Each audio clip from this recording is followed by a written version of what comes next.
Hello there, and welcome back to Season 2, Episode 1 of Good CEOs.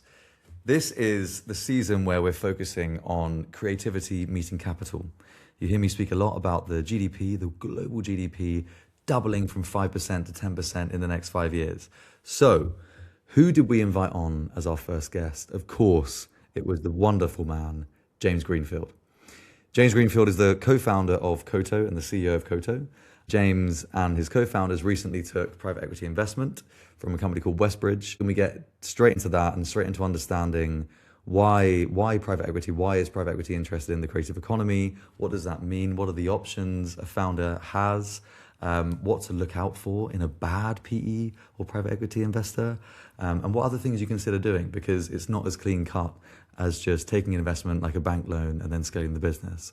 So we do that, we dive in, we speak about James's background with Koto, and then we move into his predictions, which are very, very interesting. I'm intrigued to hear if everyone is going to agree with some of James's controversial predictions. And I ask him for his favorite quote that guided his life. And we actually get two. So stay tuned until the very end to hear that.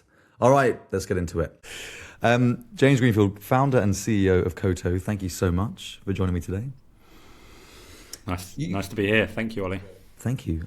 You're our first guest of season 2 on Good CEOs. There's a real reason behind that. And that is because this season we're focused all around creativity and capital. There is a stat that I speak about quite a lot, which is that the creative economy is going to go from being 5% global GDP into being 10% in 5 years. Whoa, mental. What does that mean for people like you who are founders and CEOs of independent or financially backed agencies? And what does that mean you can do, and what possibilities are open to other founders and leaders that might be considering being a founder of an agency themselves? You are one of the only design agencies in the world, branding agencies, creative companies in the world that has taken private equity investment. There's a very, very small handful of companies that exist that I imagine that you compete with that have managed to get to this point. I've obviously been quite close to you in this process with Gemini searches and everything else. But the purpose of getting you on here today is A, to understand why and understand like what does it mean to take private equity as a creative company.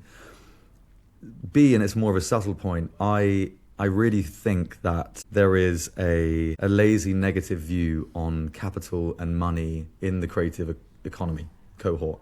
And then, obviously, once we've digested and gone through all of that wonderful stuff, we're going to move into your 3 predictions for the creative economy. So I'm excited. But before we do all of that, I want people that don't know who you are to understand who you are. And so I've formed 2 very easy questions for you to answer. And my first question is, James, what is the one piece of work that you're most proud of that you have produced personally? I've produced personally, it probably has to be Airbnb, just because it was a seismic moment in my career, and then I was really lucky enough to work with them as a brand all the way from when they were a just about 500 person startup all the way through to their S1 and their listing. And it's a big chunk of time. Did that for 5 or 6 years, and it's a piece of work that stood the test of time as well. Is that your go-to measurement? So when you say, like, obviously Airbnb has been a phenomenal company, how do you measure the design that went into that was a commercial success? And what led to you feeling proud about that? Sometimes a piece of work can be created and it speaks to us in that moment, and it's whether it grabs a zeitgeist or it's a brand that's on the way up, or it captures like a sporting moment or whatever, and we can love it. And then maybe in 5 years' time, you look at an old awards annual or some repository of work, or you're looking for something else and you see it, and you can still recognize those qualities and recognize that, but you understand that actually it belonged to something that was happening at that moment in time, or it just felt fresh, or or it had some attributes to it. I personally have always liked to think about the work that when I was a creative director, I wanted it to be a bit more elongated than that. I was lucky enough to work in brand, and so therefore longer term was more of a vision. I wasn't trying to do a campaign for, this, that, or whatever. I was trying to create something that stood the test of time. And so what I've always said to the clients, particularly the CEOs and the very senior people at the organisations I've worked with, is we want the fundamentals of this to be in place in a decade's time, because you don't want to completely reintroduce yourself to your customers or your potential customers or your audiences again and again and again. You want to be building this relationship with them. And Airbnb is a pretty one-off company, and it transcended itself out of the travel domain, which I think a lot of travel brands, it's not an area that's particularly well known for strong brand creation. Yeah, there's some beautiful smaller brands and there's some really interesting stuff. But my personal theory is, because holidays and vacations are so evocative and you've got a load of amazing photography, is that's always the hardest working part of every travel brand. But what actually happens is, airlines aside, it all ends up being quite generic. And so therefore Airbnb, we wanted to transition. And there's an argument, is it a tech company? Is it a hospitality business? My argument these days would be it's more of a hospitality business than a tech business, and that's probably a little bit controversial. But for me, I think I stand on from that piece of work 13 years on, and it still feels fresh. It still does everything that we intended it to. Has it evolved a bit? Yeah, of course it has, because everything has to evolve in that time, and things change and things move on. But to me, it's that longevity is strength in it. And I always come back to this idea that everybody deserves good design. That's something that my boss used to say many years ago to me. It's absolutely stuck with me. There's no reason why everything around us shouldn't be well considered, joyful, etc. It's just, unfortunately, we are surrounded at times by mediocrity, and we have to put up with it. I stood this morning at my local train station to get my train here, and there was 5 adverts on the other platform staring back at me. All of them were terrible. This is a classic example of, we just put up with mediocrity, just like average crap that I could have come up with in an hour. I don't want to be either individually or collectively responsible for doing that. Fair. So 13 years ago, and then 3 years after then, you launched Koto. We're going to skip ahead. I know it's probably quite painful to do, but 10 years, it was easy. You launched this thing, you became international, over 100 people globally, huge brands from Microsoft to, can I say other ones? I'm going to maybe say Amazon here as well. I'm allowed to say Amazon. In that 10 years, this is going to be harder to answer, I think, because you're going to have people that are responsible for doing the work. What is the one piece of work that Koto has produced that has made you go, that is why we did this? So there's 2 things that stand out to kind of like double the answer. The first thing is, we did the Amazon brand 2 years ago, and that's like probably the most high profile piece of work that's been done particularly in the brand consultancy space in recent times. And we managed to land a very effective, cohesive piece of work, which you can see in terms of how that brand executes itself day in, day out, has been seismic to evolve that and bring that to a place. And and they're heavy spenders on marketing. They've got a very strong digital presence. I'm a high frequency user, so I probably see it a lot. And I think it does everything. It's a rare example, I think, where I think back to the moments where we were cracking that creatively, has made it onto the streets globally, has made it onto the vans, has made it onto the boxes, has made it onto TV. And so for me, there's one thing to come up with a creative vision, it's another thing to then deliver that creative vision through. The second thing is, and I can't say too much about this, but we were lucky enough to be partially involved in LA28 recently, and that's an absolute bucket list to be able to be involved in the Olympics. Hopefully we'll be able to tell you more about that as time comes on. Okay, so that's more one that's in the hopper that's going to be coming out that you're equally proud of, as you're a sports fan, but also because of the prestige of doing an Olympics. Well, yeah, as a kind of early 20s designer who had lots of books and had posters on his wall and all this kind of stuff, the Olympic identities were always the pinnacle. Okay. We're going to move straight into my third question here, which is centered around PE. And it's quite a broad question, but I'm hoping you can help me answer it. Why do you think private equity is interested in the creative economy? Because of the quote that you said at the beginning of this podcast, it's a growing share of GDP, and I think the smart brands are investing in creativity and understanding it as a differentiating factor. I think this isn't the question you asked, but my build upon it is, we're about to see the floor raised in terms of capability that AI is going to enable brands to do this kind of minimum viable brand a lot quicker, a lot easier. True companies that want to stand out, that want to be successful, are going to have to differentiate themselves even further. And so I actually think the creative spend is going to increase at the medium and the bigger size companies that are aware to this and understand that they need to do that. There's that piece which is, do you look at the floor or do you look at the ceiling? I think what AI does is it raises the floor. What creativity does is it raises the ceiling, and I think it's going to be able to allow brands to do that. So to come back to the question you asked, PE is interested because they are understanding that it's an increasing importance of spend, and so therefore they want to be where people are spending money. Just on that, because it's going to be impossible not to cover AI, I think we're going to move on to it at the end. There was a school of thought which was, when all this came out, its possibility of producing what an agency could produce. I wrote an article recently which was maximizes or replaces, which camp are you sitting in? And I actually, in a way, I kind of half stole that from one of your... one of the things that you used to say when it first came out is the rising tide on the iceberg thing, right? And I remember saying, even then, that was 2 or 3 years ago now. In fact, it was our first ever Good CEO session. And you had said, look, if you're freelance copywriter, you're doing things that are kind of at the other end of the execution scale, it is time to start probably thinking my days might be quite numbered.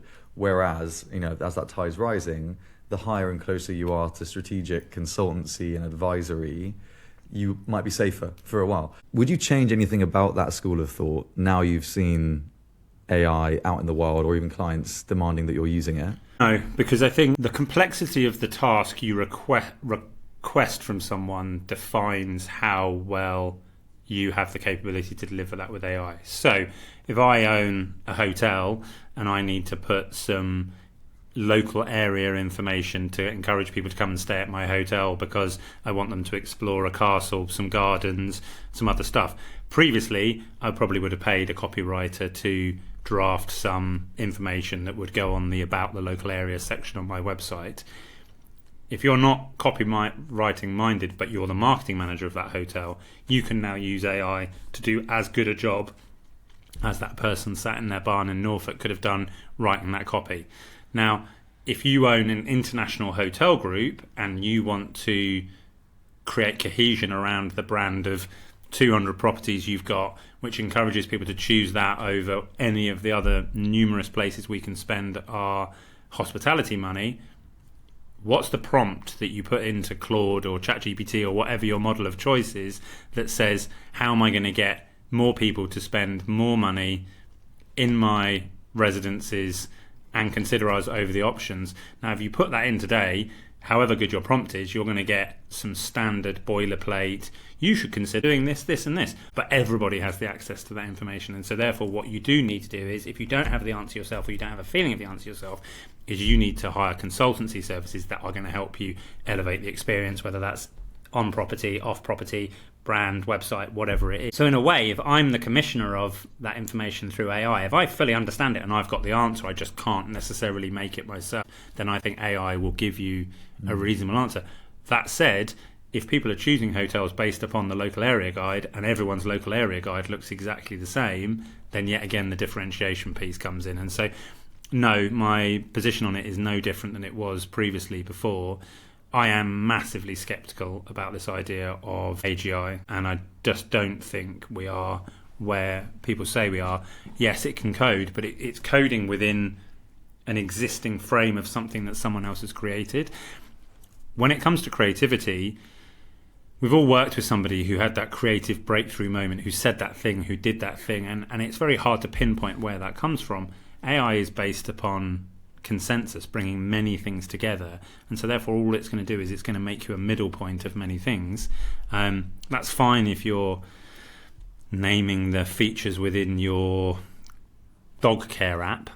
It'll probably do a pretty good job of that, but if you want to do something that's truly different and truly standing out and truly has something to it, the way I always go back to it is, someone was asking me from the advertising background, and I was like, if I think of the world's greatest adverts that I personally think of, like my favourite ever is Guinness Surfers. No AI platform in the world is going to go, yeah, we need to sell this drink from Ireland that has all of these cultural cachets and all these things. What we're going to do is we're going to do this crazy black and white film with these guys surfing. Now, Guinness isn't even a beer that people associate with drinking at the beach. You know, it doesn't make, it's no logical sense, and so AI is not going to come to that solution. And so therefore, no, my position maintains the same. I always kind of say strategic consultancies at one end through to influencer social right at the other end. If you were to point at one part of the industry where you'd say I would be trying to evolve quicker perhaps than either end of those scales, is there a part where you can see could be under more threat because of I don't think that I can claim to be an expert in the full gamut of the creative industries, and so therefore that's quite a hard question for me to answer, because I would be putting personal kind of, I guess, preference over things. That said, I think anybody that is involved in executing a strategy that already exists, that's been set by another partner, that is in the facilitation of that execution, who is in versioning or anything like that, then obviously that is going to be the piece that's going to be under some kind of threat of change. But that said, if every advertiser in the world has the capability to make multitude of different versions of their marketing assets, the answer to that is that I'm not, as an advertiser, going to see an increase of spend with my brand over another brand, because everyone has exactly the same opportunities. I think actually what it means looks the same, this all feels the same, it's all saying the same. I'm actually going to tap out. You know, I saw a graph in the Financial Times recently which had age groups of 15 to 23 off the top of my head, and then through every age group, and you can see in 2024 mobile use tapped out across every age group. The challenge is not going to be I'm the best on your device. The challenge is going to be getting me onto my device. Yeah. This is why we can see a huge rise in experiential. Like the growth, I know it's trickier revenue because it's very project based, but the growth that we're seeing in experiential, particularly sports, US, anything in that vertical, is because entertainment is up. And it's not just entertainment on my phone, it's I want to experience live events and be in real life, because this phone is so highly optimized for my attention. And no matter how well you optimize that attention and whatever you do with it, people still feel drained from being on their mobile phone. This is podcast because we're recording it the day after Arsenal Premier League celebrations in London, and you know, whether you believe media Up the Gunners, one side or the other, it's anything between 600,000 and over 1 million people turned up. All of those people aren't hardcore Arsenal fans. A lot of those people want to be there because it's a real life experience, carnival, it's being part of something that wouldn't have happened 10 years ago. You know, I've been a football fan long enough to know that, and it's not just because Arsenal haven't won the league for 22 years or whatever, it's because in a fully digital access world where we can see absolutely everything we want at the drop of the hat, it's no longer got any value to us. And so therefore we are looking at something. Okay, we're going to move into private equity. Why did you take private equity? You come back a question, why did I seek investment? So I think Koto, and you know, I've said this many times before, but Koto isn't called Greenfield, Matthews and Roden for a reason. I didn't want our name above the door. I didn't want to be associated.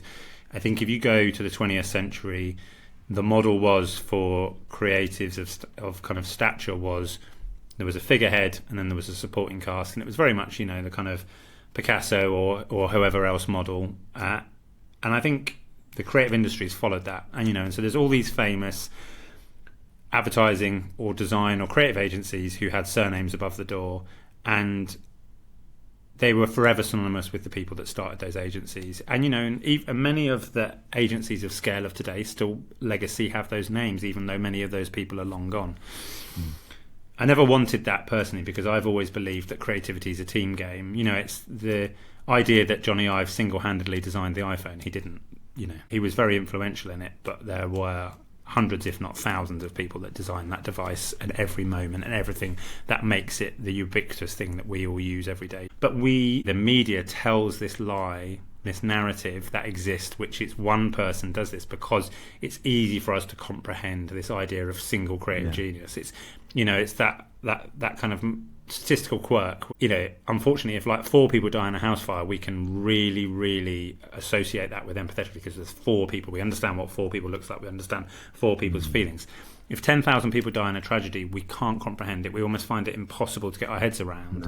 So this idea that hundreds and thousands of people that make something, it just doesn't sit with us. We have to have this idea because that's the narrative that we've had for hundreds of years now, and this idea of this person did this or this person did this. And you can go back to Christopher Wren doing St Paul's. Of course he didn't. There was artisans and all these other people. But anyway, so I think, why did I take investment? Because I wanted to be true to the history of this company, which was I always wanted it to be more than the three founders.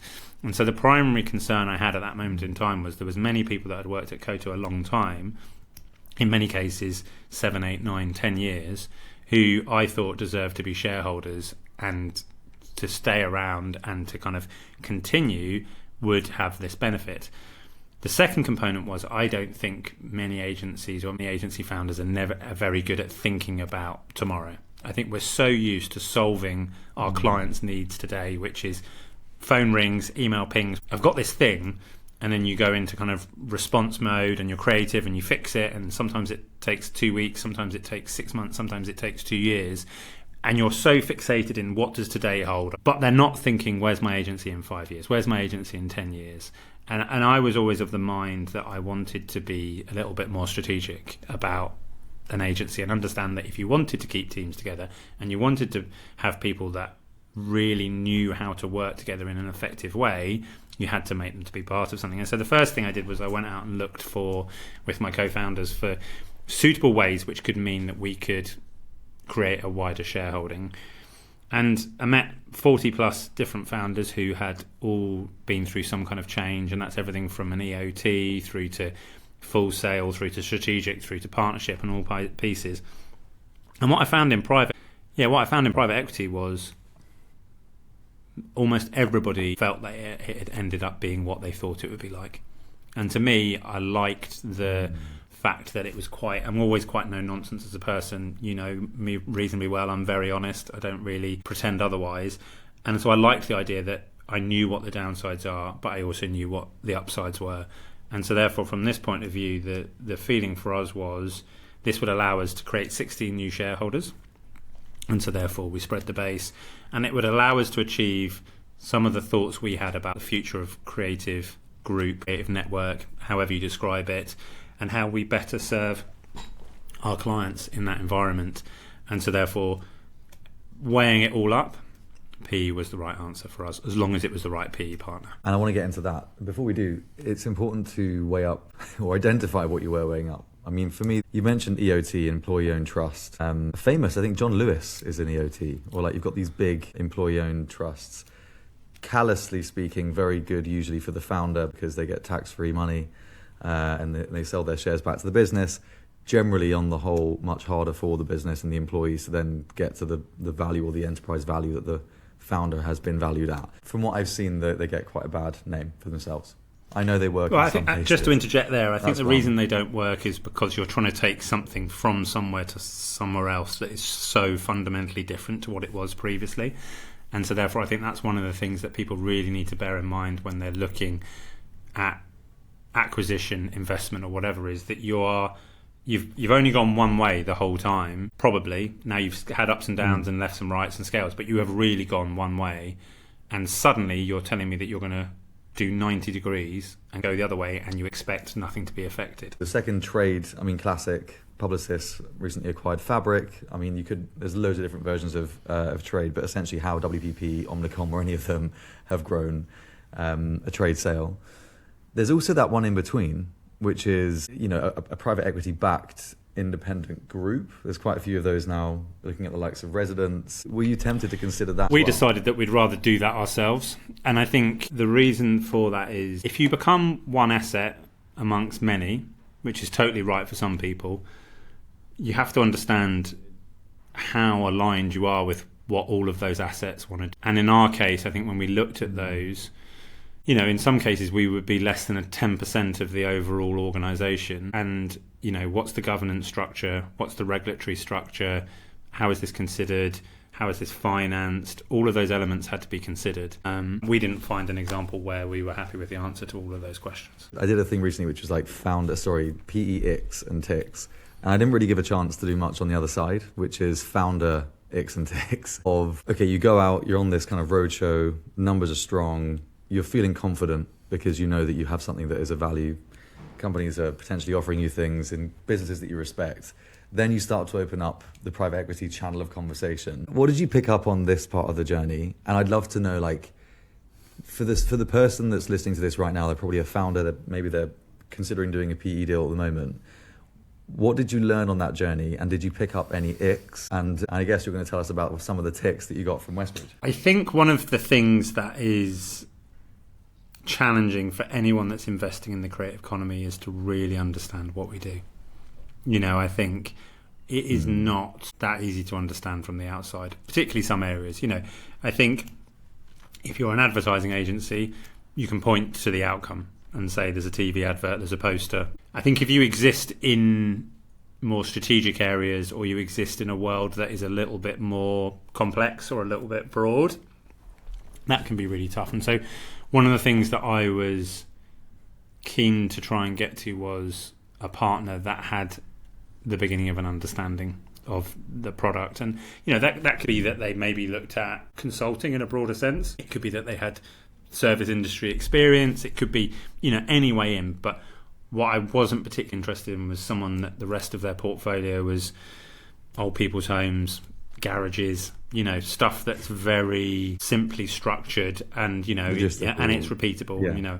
I've got a spring factory. I've worked out the optimization for how I can create 20% more springs by doing X, Y, and Z, and it's a playbook, and I do it again and again. Like, our part of the creative industry is just not that in the slightest. And now, I didn't meet too many people like that because we had good advisors and they didn't bring us toads to kiss. I think in terms of the ticks, I think it was understanding that ultimately creativity are people-based businesses. And so therefore what you really need to do is be aware of the balance between the people and the product you sell, and how people prioritize those. Now, I've worked in agencies where the product was everything, and it didn't matter whether people came and went. It's like, as long as the product's great, nothing else matters. That, I think, is crazy. And the fact that companies like that still exist is of a large mystery to me, but I also think it's a massive limiting factor. Whereas, because we had longevity of service, because we had long client relationships, because we were a people-first organisation, I think a lot of the PE firms realised that made us very investable.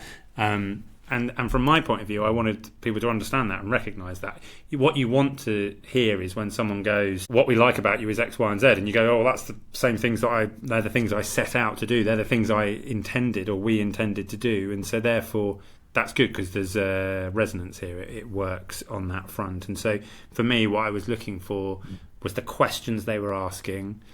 Were they the questions that I think they should be asking, or were they going after questions that I was like, I don't know why you're asking that. That's completely irrelevant. How much of a bullshit detector do you need? Because surely these guys see, when it starts to get really interesting and they're going, okay, wow, this actually is a really attractive business, we want to invest in them. Because if you're working in PE, I'm sure they're convincing, they can know the right questions to ask to help you believe that they are of the same kind of value set as you are.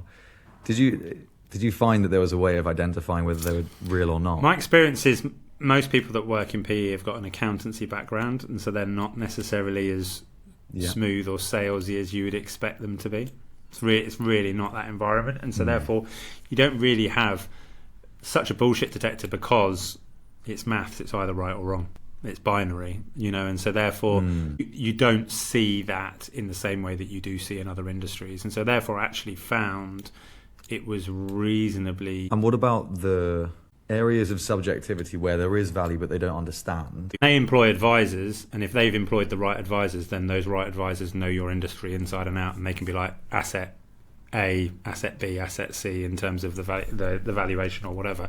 Because ultimately, from a founder POV, what you don't want is a PE firm that goes like, oh, this is brilliant, we're going to turn this over for a 20x multiple, and go, actually 20x is absolutely impossible in our industry, no one's ever got that, and the only way to do that is we'd have to break and destroy everything. So therefore you actually want that kind of connective honesty at the beginning, because the journey you're going to go on together, you're putting somebody from an investor in your life that is going to be there for 3 years minimum, more like 5 years probably, and in some cases there's plenty of agencies out there that are 6 or 7 years into their PE investment. The thing is, that's something that people really underestimate, which is this is not borrowing money from a bank. It all depends how people started their agency, whether they did it themselves, whether they had a silent partner, what happens in most of those cases is you're given some money and you're allowed to get on with running the agency. That isn't the situation in a PE investment. And so, to my point earlier, you're not going to change 90 degrees, but you are going to change course a bit, and you need to be aware and open to that, because if you're not, then you're going to crash into each other. Okay. And then what do you want to happen? So 3 to 4 years' time from now? So the first thing I want to happen is I want to be able to have more of the team be able to have ownership. 16 at the moment, yeah. Because there'll be people that will have been there for the 5 years in between, and so that gives them a chance to do that. The second thing I want to happen is I want us to broaden our services and products, because I think that that's what we need to do to continue to be successful. And so if I go back to something I said earlier about this idea of only about thinking about today, if you only think about today, you keep on going until you can no longer go, and one day the phone stops ringing and people go like, oh, that's weird, the phone stopped ringing. And it's like, well, yeah, because you didn't move with the market, you just kept on being the same, expecting stuff to come to you. We can see the markets moving around us. I can see from the appointments that people are making, from the work that people are putting out. It's just like I'm always gobsmacked when I speak to other agency owners and I say, oh, did you see that piece of work? Did you see that so-and-so? And they're like, oh, no, I don't look at what anyone else does. I just focus on my own stuff. It's like, you don't want to be competitor obsessed, but you've got to be competitor aware. It's like, owning any brand in any industry and saying, oh, I've got no idea what my competitors do. Basic. Yeah, red flag. Red flag. But creative people, for whatever reason, seem to be that way inclined a bit sometimes. And so I think that growth is really important to us, like growth of services, growth of understanding that and where that comes from. And then the final thing I want to happen is I want us to continue to grow our awareness, because I think that's our biggest challenge as an agency, is that, we are still in the relative small side of things. And so therefore, and it lags as well. There's people that have a perception of us that's 3 years old, because that's what they know or what they read or what they see. And so therefore I think scale brings awareness, scale brings opportunity, scale brings that, because ultimately if it all ladders up to the thing that exists at the top, it's the pursuit of excellence, which is our vision as an agency. You can only be excellent if people can allow you to be excellent. So there's been a couple of big opportunities that have gone to market recently for big US headquartered brands that I would have loved for our team to work on, and in 2 cases I was told subsequently, oh, we've never heard of you. And so it's really important to understand that it doesn't matter whether you've read Amazon, it doesn't matter if you work with Google and Microsoft and everyone else, there are still a lot of people that have never heard of us and aren't considering us for anything at the moment. And so therefore that's the journey we're on. So I guess there's one way of doing it, which is getting there via scale and awareness. And, you could acquire an asset potentially that's perhaps very well known. The other is, do you know any agencies that brand and market themselves so everyone is aware constantly of what they're doing? I think consistency is the hardest thing in agency marketing. I think some agencies you see do this amazing quarter or 2 quarters and it's like content consistent and it's out, and then they struggle to keep up with the momentum. And so I think my rule has always been, when it comes to marketing, is only do what we can survive. Otherwise what's happening is you're like sprinting for the first 5-10k of a marathon, and you're out front, it's brilliant, look, you're so far ahead from everyone else, but then you've got nothing left in the tank and everyone catches you up and you just end up back with everyone else. I think agency marketing is tough. There's no playbook that tells you how to do it. There's no shortcuts, and the business of today always gets in the way. I also think you kind of set out with really ambitious goals, like we're going to start our own X format podcast, newsletter.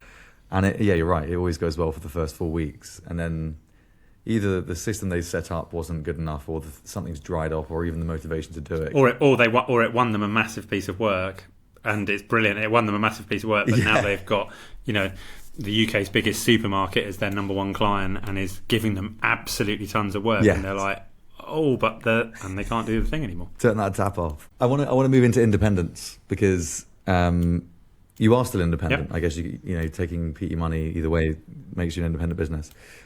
Why do you think now is a chance? What do you think's happening in the world that means being an independent founder or being within an independent company is a better idea than perhaps the more well-trodden path into an Omnicom IPG X holding company here? I don't think the analysts of the networked listed firms understand the drivers of those businesses well enough. And so therefore what happens is those businesses end up indexing for shareholder value, which is driven by sentiment, and are no longer client-centric. And so therefore the clients can feel that, because they're like, this whole thing is about trying to prop up that share price in a world where all networks are under share price scrutiny. And if you read the investor piece, whether it's the FT or whatever else, about pick your network, all of the things they're talking about are all the things that don't matter. You know, they're talking about AI spend and this and everything like that. It's like, where are we talking about client satisfaction? Where are we talking about creative quality? Where are we talking about people retention? We're not talking about any of those things. Whereas I know, as an agency founder and someone that's worked in creative agencies for 25 years, if you hold on to your people and you do great work, they're the two things that will make your clients happy, because clients like consistency and clients like creativity, and nothing that you will ever read about any of the networks about those two things. And so therefore they are optimized for all the wrong things. It's like having a sports team and everyone's obsessed with not what their nutrition is, not where they're conditioning, not who their coach is.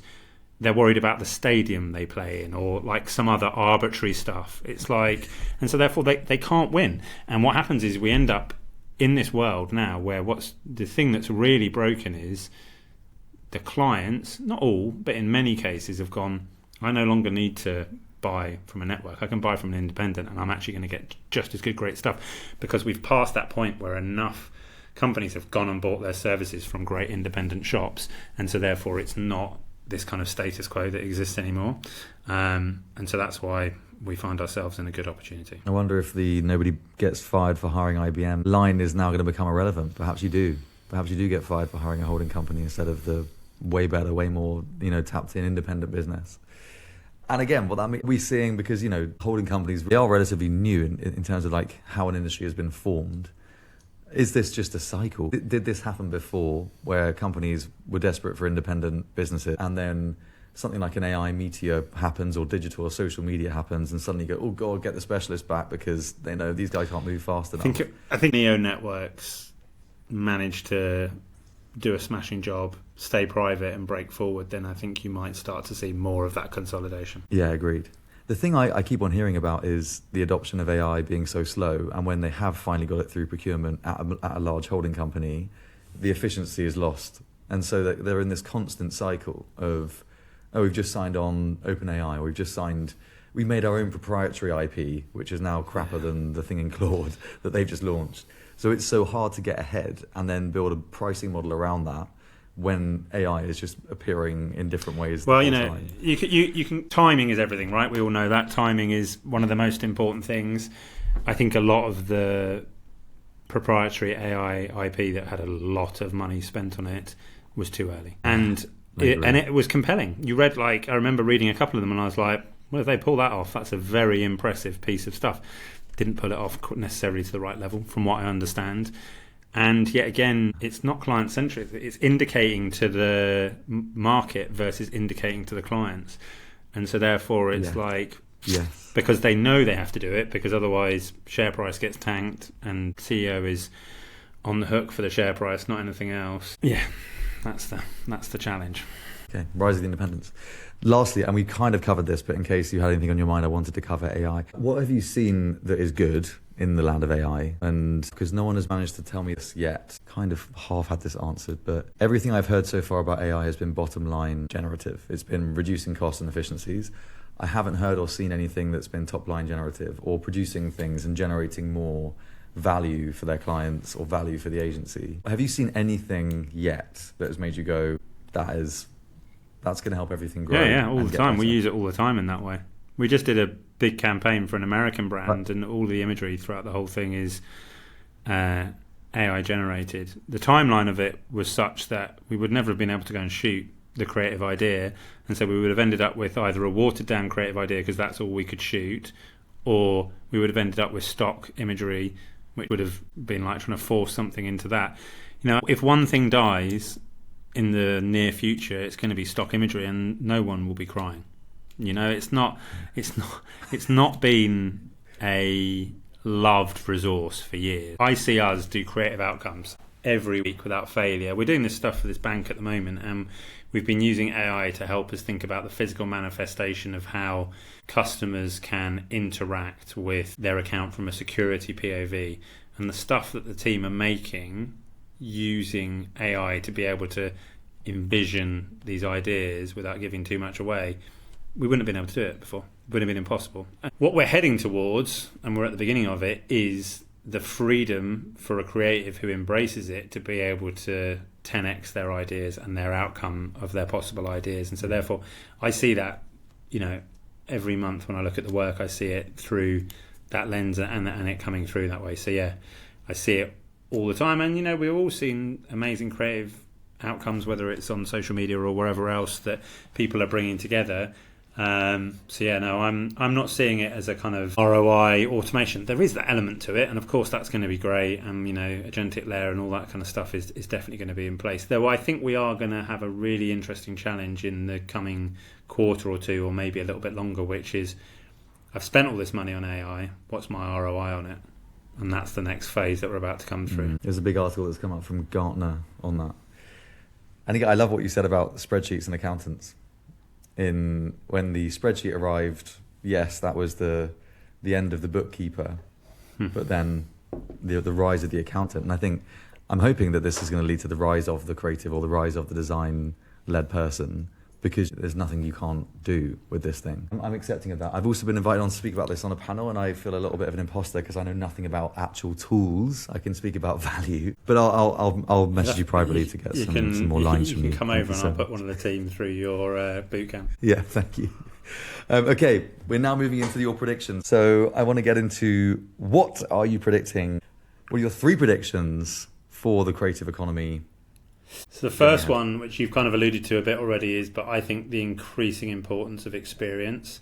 I think in a world where the floor's risen and anyone can put a passable brand out in the world, actually is going to actually stop you finding customers in the same way. I think if you go back, 5 years, if you were a D2C startup and you struck upon a good product and you hired the right creative team, you could find a lot of customers online very quickly, and that buzz product would come up. And we saw those buzz products get sold to multinationals very quickly, whether it was razors, sneakers, whatever else.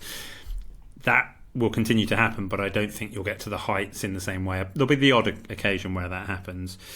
And so I think if brands want to break through and really stand out on that front, then I think it becomes about experience. And you can see that in the way running brands are thinking about how they turn up at mass running events. There's that crazy stat recently that 1.8% of the UK population has applied to run the London Marathon next year. That's a place where, if you're a running brand, you need to be in that event in a meaningful way. And what that means is, and this is no disrespect to anyone that works at experiential right now, but it's not a production problem. That's a creativity problem. It's a creativity problem to be and we saw Nike get on the wrong side of that with Parkrun recently, and really pick the wrong side of the tracks when they were the way that they should think about that. And I think you can think about that across all of the brands. And so my first prediction there is, I think what an experience agency is going to change massively in the next 3 to 5 years, because I think it's going to be all about how do I grab people either where they are or where they want to be in a way which is not possible, or is going to increasingly be not possible on my digital device. There are a few agencies that can do digital experience all the way through to physical, because they are such different propositions. One is, it is production led, and these people that are more conceptual and creative, when they think of an experiential event, they can go wild with their thinking, but the realities of making that thing happen are very different. So you've never really seen those two worlds come together. And I think the one example that sticks out in my mind is, there's very little about Las Vegas that makes me want to go there, but I have a deep held want to go in the Sphere, which I've not managed to achieve yet. And it's based upon the fact that I've seen a few clips of amazing stuff in the Sphere, which I just think looks absolutely stunning. That is the ability to drag you somewhere. I took my kids to Legoland recently, and I was really struck with how they still haven't properly used digital to make that come alive. We've all got amazing personal computers in our pockets. Augmented reality exists.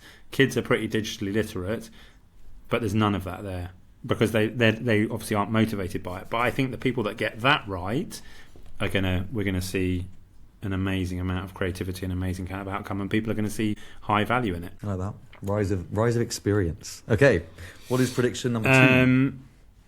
I think we're going to see channel mix change massively in terms of how people spend their money and where people spend their money.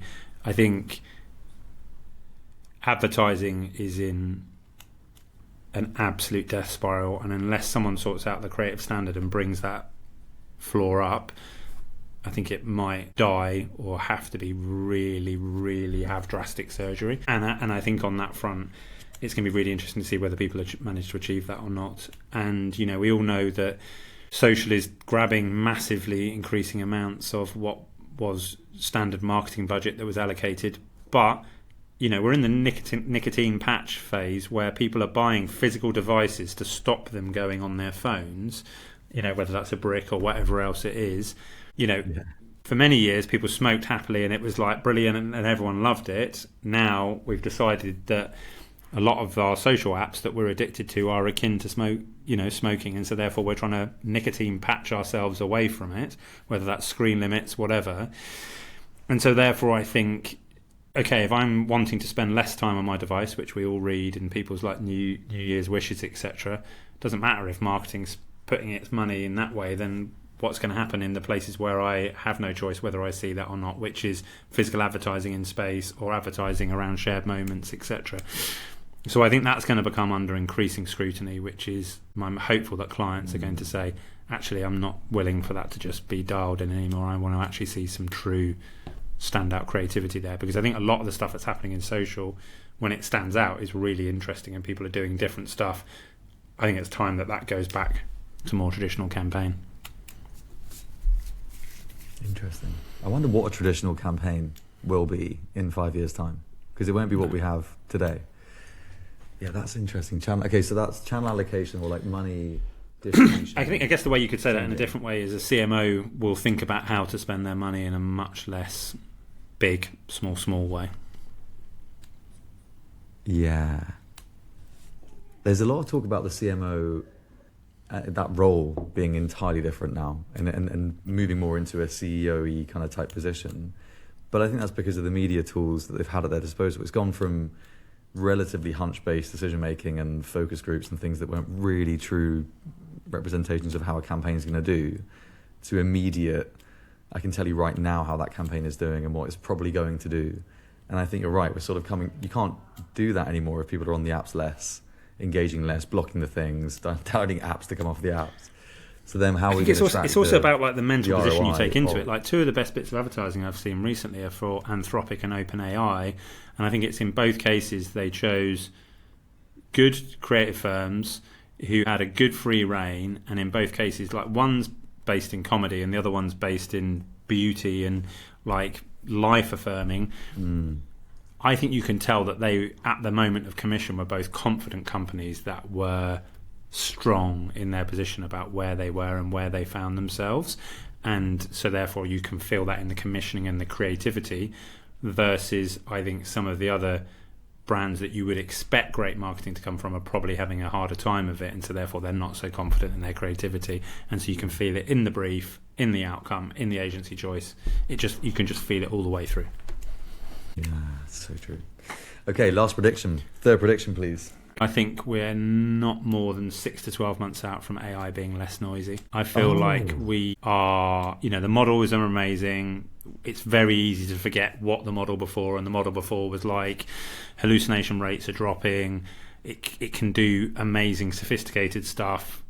Those that are using it. We're working out how to integrate it into our workflows. It's different depending on who you are and what your role is, etc. But I think we're going to get to the point where less people are searching for what is this thing, how does it fit in, kind of like alert mode, and actually more like, oh yeah, I use that, I've used it for ages, this is how it does. And actually there'll be something else that takes the news cycle. I think we live in the big thing news cycle at the moment, and yet again, I'm going to date this podcast, but last week it was the Ferrari, electric Ferrari. Before that, it was the Jaguar, talking about cars. But, there is always something that takes the news cycle. At the moment, a large amount of that news cycle and LinkedIn post stuff is about AI. It will be about AI, but it will be about a specific aspect within AI versus AI as a whole, and this kind of big scary thing that everyone's kind of navigating themselves around at the moment. It's like you were saying before, 4 people in a house fire and 10,000 in a tragic event. When it is everywhere, like electricity, you can't address it as one thing anymore. And so it will just be the supporting act to the thing that you are talking about and the value that that thing is creating versus this big, scary, impossible to understand the complexities of thing.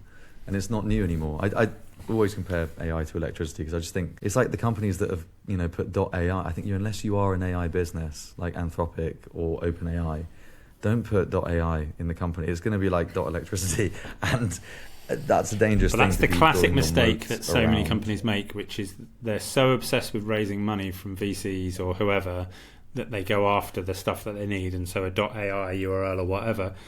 Whereas actually, if you're customer centric, your customer's interested in your AI, but they're actually hopefully interested in a lot more of it, unless you are an AI company, and so therefore that will definitely see something move past. We're going to have the whole scandal of, is it okay for a bipedal robot to be your studio manager or not? We've got that to come yet. I mean, yeah, Christ. I hope that's not going to be like within the next. That will be like big news moment if we're bringing these dudes in. Oh yeah, but just to warn you, there's physically 2 and robots on. That's what the receptionists will be, robots in Yeah. Oh, maybe it'll be different to not. Imagine the have a robot on imagine the reception. amount of hand Old wringing school, about that. 80s. Yeah. Oh wow. Okay, my last question. Thank you, by the way. It's been brilliant. This is a nice one. It's more of a philosophical question. But what is the one quote that has guided you throughout all these years? That's a pain. I'm sorry. I'm not giving you a chance to think about that one either. So this has to be gut. Oh man, there are so many that I come back to again and again. From the kind of super cliche ones through to ones that are more recent.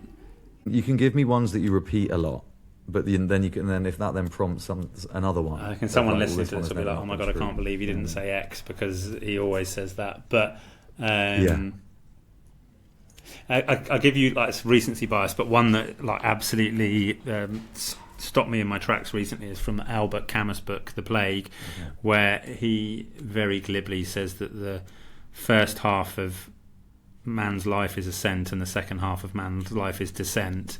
And I apply that to agencies because I think so many agencies go up and then they never see the top, and before they know it they're on the way down, and trying to reverse that is really, really hard. And so I read that recently on an aeroplane, and I was like, oh my god, that's shook me to my core. It shook it. It's definitely shaking. I wouldn't say that's necessarily a motivational quote. I can't see that on a. No, it's no Maya Angelou, but it's like But the one that I have thought about, which I've kind of alluded to already, is my old boss used to say, "Everybody deserves good design," and that there's not a week goes by where I don't think about that as a universal truth. That is absolutely James Greenfield tombstone able.